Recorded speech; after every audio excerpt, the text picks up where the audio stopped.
नरेंद्र मोदी आज दिनकर की जन्मभूमि, श्री कृष्ण सिंह की कर्मभूमि, माता शीतला, माता जयमंगला और मां सीता का मिथिला की धरती पर आज नरेंद्र मोदी पधार रहे हैं और नरेंद्र मोदी की स्वागत के लिए मिथिला के बेगूसराय स्थित सारे लोग जन जन लाखों की संख्या में आकर के उन्हें आज अभिवादन और आशीर्वाद देंगे। आशीर्वाद इसलिए देंगे कि नरेंद्र मोदी दो ही चीज के लिए जाने जाते हैं, सनातन का वैभव और विकास, दुनिया की ऊंचाई पर विकसित भारत के रूप में ले जाने के लिए। और दिनकर ने एक कविता लिखा था, उस समय भारतीय जनता पार्टी का जन्म नहीं हुआ था, नरेंद्र मोदी कहीं दूर दूर तक नहीं थे। वो कविता था, एक हाथ में कमल लिए एक हाथ में धर्म दीप्त विज्ञान, लेकर उठने वाला है इस धरती पर इंसान। कभी भविष्य वक्ताओं ने किया कि 21वीं सदी भारत का होगा, विश्व गुरु होगा। आज वो दृश्य दिख रहा है राष्ट्रकवि दिनकर के इन पंक्तियों के साथ। कमल लेकर के नरेंद्र मोदी एक हाथ में है, दूसरे हाथ में धर्म दीप्त विज्ञान, चंद्रमा पर भी पहुंच रहे हैं, जन जन के साथ भी विज्ञान को जोड़ रहे हैं और दुनिया में भारत की मान्यता को स्थापित करने में एकजुट लगे हुए हैं।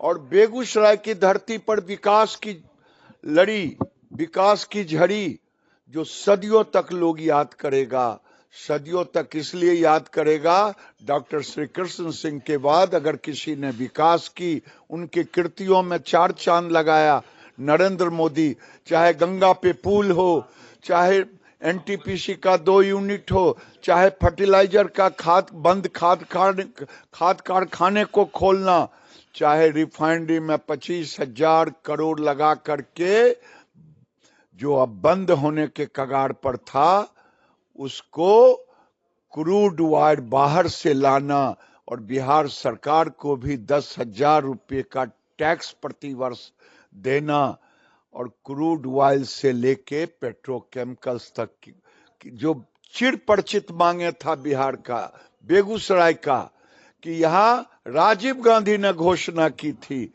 कि बेगूसराय में पेट्रोकेमिकल्स होगा। अगर उसको स्थापित किया तो नरेंद्र मोदी ही स्थापित किया।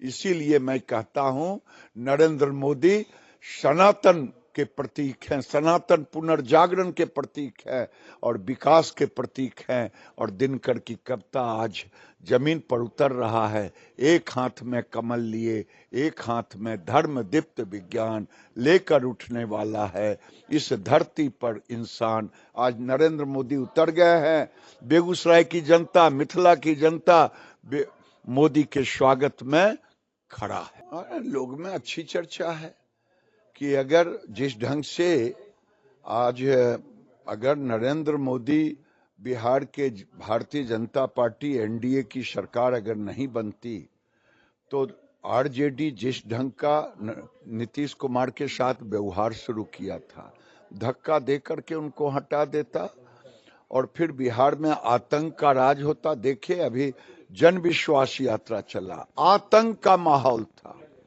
जिस शहर में गया लोगों में भय व्याप्त हो गया। सत्ता विश्वास होता तो क्या होता।